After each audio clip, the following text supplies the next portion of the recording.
나라를 떠들썩하게 했던 보물선 소동은 한여름밤의 꿈으로 끝날 가능성이 커 보입니다. 사기 의혹이 갈수록 짙어지고 있는데요.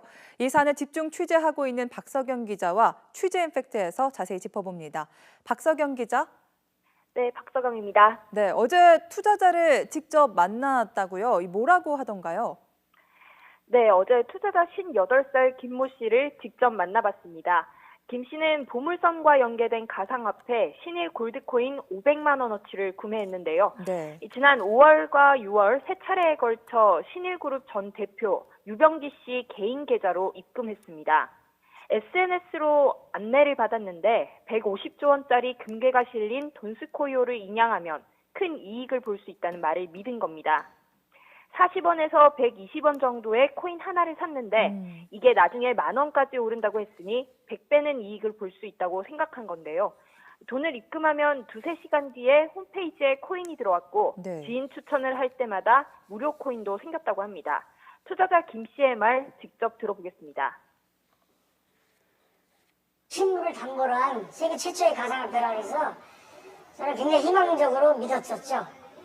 한 두세 시간 만에 들어오더라고요. 코인이 실체가 없죠. 그냥 인터넷상에. 투자금이 커지자 김 씨는 이사로 불리기 시작했고 순금 배지와 명함 그리고 이사 임명장까지 집으로 배달됐다고 합니다. 언론 보도를 보고 사기가 의심되자 경찰서에 이제서야 고소를 한 건데요. 네. 수사팀이 꾸려진 강서경찰서에서 집중 조사를 이어나갈 것으로 보입니다. 네, 이번 사건은 피해자들이 잘 나서지 않는다고 들었습니다. 그런데 박석영 기자가 만났던 투자자가 사기를 의심하고 나서게 된 이유가 있다고요? 네, 말씀하신 대로 피해를 주장하는 사람이 많지는 않은 상황입니다. 다들 인양되면 투자금을 다시 받을 수 있다고 생각하기 때문인데요. 네. 그런데 김 씨 같은 경우는 언론 보도를 통해 의혹이 불거지자 유병기 전 신일그룹 대표의 계좌로 자신이 송금했던 게 생각나서 의심을 품게 됐다고 합니다. 유 전 대표는 지난달 초 사기 혐의로 법정 구속된 상태인데요. YTN이 접촉한 투자자 대부분 유 전 대표 개인 계좌로 송금했다고 밝혔습니다. 네. 나름 직급이 높은 투자자들도 회사의 실체를 잘 모르는 경우가 대다수였습니다. 투자자들의 말 직접 들어보겠습니다. 대표 같대. 혹시 유병기 씨, 예. 유병기 씨 통장으로 보내신 거예요? 예.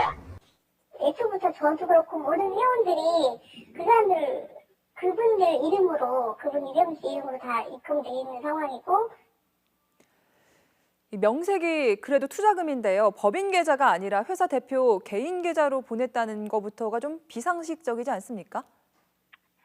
네, 그렇습니다. 이게 투자금을 코인으로 지급한 건데 사실상 게임머니나 싸이월드 도토리 같은 개념에 가깝다고 볼 수 있습니다.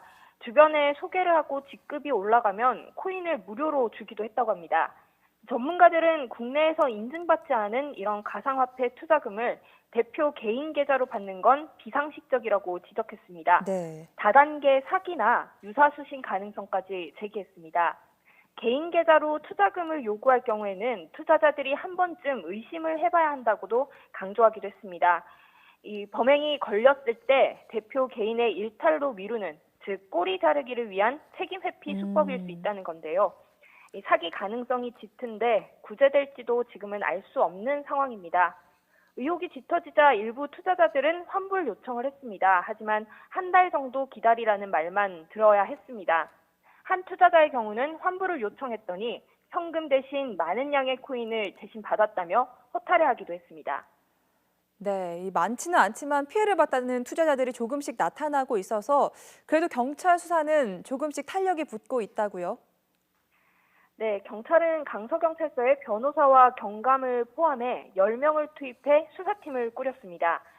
신일그룹에서 이름을 바꾼 신일해양기술 최용석 대표 출국 금지에 이어 이 베트남으로 도피한 것으로 알려진 유지범 전 싱가포르 신일그룹 회장에 대해 인터폴 적색 수배를 요청했습니다. 네. 유지범 전 회장은 사실상 이번 사건의 핵심 인물이라고 할 수 있습니다.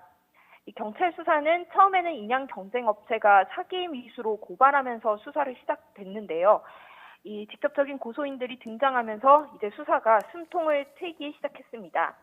어제까지 3명의 피해자가 등장했는데요. 피해 진술을 받은 만큼 압수수색 등 강제 수사 돌입도 속도를 낼 것으로 보입니다. 네, 투자자들은 돈스코이호만 인양된다면 거금을 벌 수 있다고 믿고 있는데요. 좀 확실한 사기 정황이다 이렇게 볼 수 있을 만한 정황들이 나온 게 있습니까?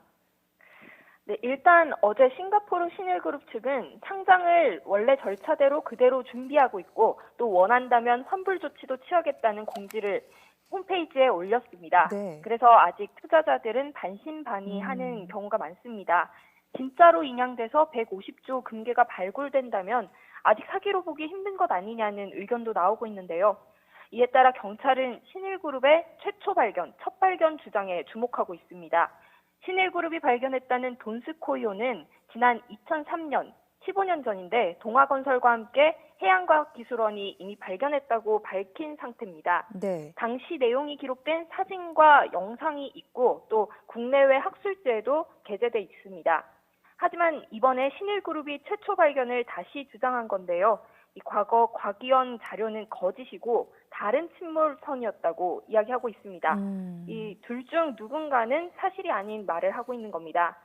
수익을 내기 위해 잘못된 정보로 투자자를 속여 돈을 벌었거나 이 돈을 벌려고 했다면 사기나 사기 미수죄가 성립되고 또 최초가 아닌 걸 알면서도 돈을 벌려고 투자자를 속였다면 사기 미수죄가 성립되는 만큼 경찰은 총각을 다투고 있습니다.